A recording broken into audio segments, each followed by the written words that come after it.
CH Vijayashankar took oath as the new Governor of Meghalaya today, the 30th of July 2024, at a solemn ceremony held at the Raj Bhavan, Shillong, the official residence of the Governor. Chief Justice SV Vaidyanathan of the Meghalaya High Court administered the oath of office.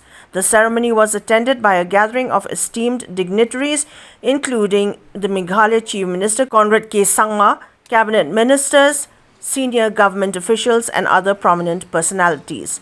With the swearing-in, Vijayashankar has formally assumed the office of the Governor of Meghalaya. I,